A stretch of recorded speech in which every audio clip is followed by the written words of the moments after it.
কি ভাবছেন আবার তালশাঁস নিয়ে বসে গেছি? বসে গেছি। কি করব? তালশাঁস হচ্ছে আমার সবচেয়ে প্রিয় খাবার, আর প্রিয় খাবারটা মনোযোগ দিয়ে খাওয়া উচিত। যাই হোক, আজকের কথায় আসি। যারা বিবাহিত জীবনে ডিপ্রেশনে চলে যান তাদের উদ্দেশ্যে আজকের কথা। বিবাহিত জীবনে ডিপ্রেশনে অনেকেই চলে যায়, বাট আমার আজকের কথাগুলো শুনলে ডিপ্রেশনের ডিইপিটা থাকবে না। যেমন কে কি বলছে কি না বলছে সেটা শোনার দরকার নেই, এক কান দিয়ে শুনে আরেক কান দিয়ে বের করে দিতে হবে। এগুলো মনে রাখার কোনো দরকার নেই, বেশি মনে রাখতে গেলে পাগল হয়ে যাবেন।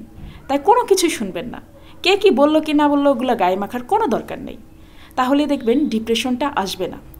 আরেকটা কথা, আপনি যতটুকু কাজ করতে পারেন ততটুকুই করবেন, বেশি কাজ দেখাতে যাবেন না। বেশি কাজ দেখাতে গেলে কি হবে জানেন? আপনি যতই কাজ করেন না কেন, আপনার কলিজা কাইটা ফেলাই দেন, তাতেও লাভ হবে না। একটা সমস্যা যদি ধরা পড়ে তাহলে আপনার সমস্ত কাজ সব বৃথা চলে যাবে, কিচ্ছু হবে না। তাই বেশি কাজ করতে যাবেন না, যতটুকু পারবেন, যতটুকু আপনার ইচ্ছা হবে ততটুকুই কাজ করবেন, তার বাইরে করবেন না। আর যদি আপনার একটা ননদ থাকে তাহলে তার কথাই নেই, সব কিছুতে আপনার ননদই সেরা, আপনার ননদই বেস্ট, এটা আপনাকে মেনে নিতে হবে, ঠিক আছে? আপনার ননদ হচ্ছে সব কিছুতে সেরা, একেবারে সব কিছুতে সেরা। তো আপনি এই বিষয়টা বেশি একটা মাথায় নেবেন না, কানেও নেবেন না, তাহলে দেখবেন ডিপ্রেশনটা আপনার আসবে না। আর বেশি কিছু করতেও যাবেন না, আমি আগেই বলেছি বেশি কাজ করতে যাবেন না, বেশি দেখানোর দরকার নেই। কি দরকার আছে? বেশি দেখাতে গেলেও কোনো লাভ নেই। যতটা পারবেন একটু নিজেকে আলাদা আলাদা রাখবেন এবং নিজের মতো নিজের সময় কাটাবেন। নিজের সময়টা যদি নিজের মতো না কাটাতে পারেন তাহলেই কিন্তু ডিপ্রেশনে চলে যাবেন। তাহলে আসল কথাটা সবাই বুঝতে পেরেছেন। আর পারলে আমার মতো এরকম ইউটিউব চ্যানেল খুলে ফেলবেন বা পেজ খুলে ফেলবেন এবং তাতে নিয়মিত কন্টেন্ট আপলোড করবেন, নিজের ক্রিয়েটিভিটিটা নিজে শো করবেন।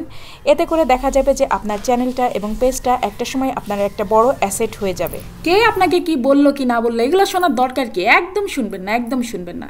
শুনলেই আপনি ডিপ্রেশনে চলে যাবেন। কোনোভাবেই কারোর কথাতে কান দেওয়া যাবে না, কোনো কিছু শোনা যাবে না, একদম কান দুইটা বন্ধ রাখতে হবে। মনে করতে হবে আমি একটা কালা বোবা হাবলা, এটা মনে করে থাকতে হবে। কোনোভাবেই কারোর দিকে নজর দেওয়া যাবে না, নিজের মতো নিজেকে সময় দিতে হবে, নিজের কাজ করতে হবে। এই যে যেমন দেখেন আমি এখন বসে বসে মজা করে তালশাঁস খাচ্ছি। হ্যাঁ, আমি আমার নিজের সব কাজ করেছি, তারপরে এখন বসে বসে নিজের মতো নিজেকে সময় দিচ্ছি। এভাবেই চলতে হবে, তাহলেই দেখবেন ডিপ্রেশনের ডিপিটা আপনার মধ্যে থাকবে না, একদম থাকবে না।